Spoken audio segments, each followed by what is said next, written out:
Men uchun off degan narsa yo'q. Bu kompaniyada qanchadan bir ishlayotgan bo'lsa, off degan narsa endi ruxsat bilan olamiz, kerakli ishlarimiz chiqib qolsa, atak belgilangan off yo'q.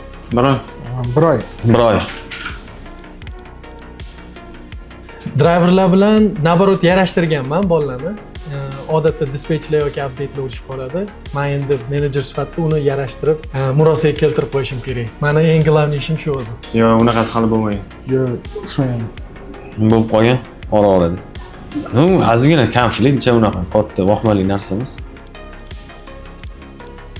Men 2020-yilda olganman, adashmasam, yuk o'sha 7600 atrofida bo'lgan. Hali yuk olmaganman, endi o'rganishdaman. Aytolmayman. Esimda yo'q, ko'p bo'lgan. Bolalarga yordam beraylik deb har bitta sohaga kirib chiqaverib, ko'p xato qilyapman. Charjlar ham buni orqasidan ko'p kelyapti. Mana shu eng katta xatolarimdan biri. Hali xato qilmadim lekin. Bort tanlashtirib qo'yaman, xato qilib. Yo'q, unaqasi bo'lmagandek.